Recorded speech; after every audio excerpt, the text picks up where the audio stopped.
Well, Jillian, we all have our hobbies outside of our regular lives, but I wonder, what do you do for fun? Well, Zach, I love to dance and listen to music, but nothing quite as unique as the story I'll tell you about today.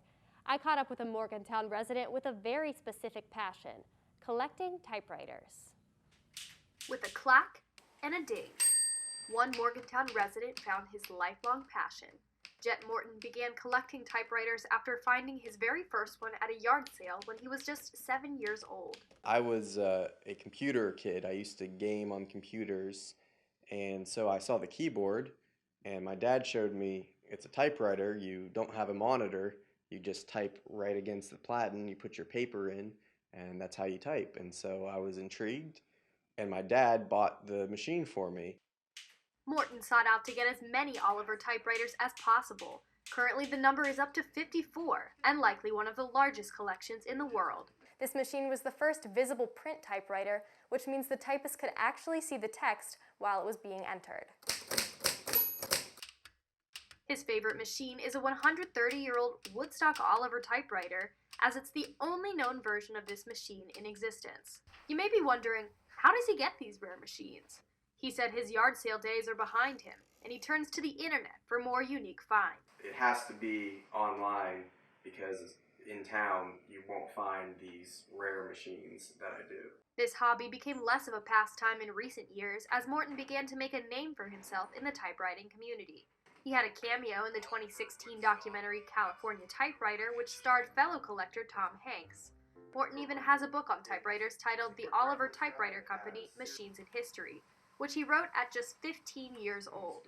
It has also allowed me to connect with many people all over the world and form friendships over a common bond of typewriters, something that many people don't typically bond over. And it's a really great experience to get to learn and meet all of the faces and hear the names of the collectors that have been around over the years, the new collectors and the old collectors. And especially as machines continue to trade hands, it almost gives a rebirth to the collecting community. He said he hopes to continue collecting specifically Olivers in order to own one of every model, and he's getting closer every day. Morton is also writing a second edition of his first book, equipped with even more information on the history of Oliver typewriters, along with color photographs. Should people be allowed to bring a concealed gun into church? In 48 states, the law says you can carry concealed in all places of worship, and that includes West Virginia. And with some hate crimes targeting religious groups, many wonder if stricter gun laws could play a role in decreasing these crimes. I caught up with some members from the local religious community to see what they had to say. Religious hate crimes have seen a nearly 35% surge in recent years, with one hitting close to home. The 2018 shooting at the Tree of Life Synagogue in Pittsburgh killed 11 people, and Morgantown resident Joe Spiro watched his friend lose an uncle in the shooting. We're such a hardworking group of people, I want to say, and I think that I'm so prideful to be Jewish that it just really hurts when you see people being openly and violently anti-Semitic. Recent U.S. shootings are prompting national leaders to crack down on gun control so that the lack of laws doesn't stand in the way of protecting vulnerable communities. These tragedies have also made the religious community cautious under all circumstances.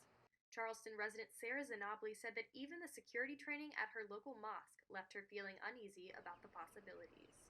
At the mosque in Charleston, West Virginia, which is where I'm from, they did an active shooter training.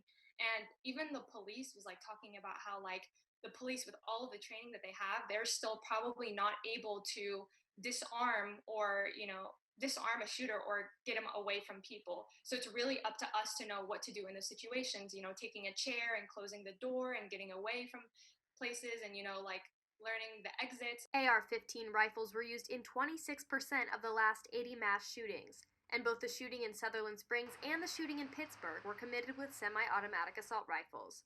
The United Methodist Church released a resolution to advocate for the banning of large-capacity ammunition weapons, among other gun control advocacy points. Suncrest United Methodist pastor Matt Johnson says it's time for change. Because of the proliferation of gun violence and our inability to put common sense gun control into practice, there's people are living in fear everywhere, and that's such a hard thing. And So, yeah, church is obviously part of it, but a large part of it too is just how are we willing to be as a society? Are we willing to continue to accept this as the reality of the status quo and just kind of shrug and say, I wish there was something we could do, when there would be? Could stricter gun control laws really limit the number of mass shootings we see on the religious community? A 2019 study found that fatalities were 70% less likely to occur when the federal ban on assault weapons was in effect from 1994 to 2004. In recent years, the FBI reported that religious bias was the second largest motivating factor in committing hate crimes, second only to race. The Bureau of Justice Statistics reports that only 55% of hate crimes were reported over the past 2 years. And the only 2 states that don't allow concealed carry in the churches are Nebraska and Louisiana. 2 out of 50 states, that seems like a pretty low number.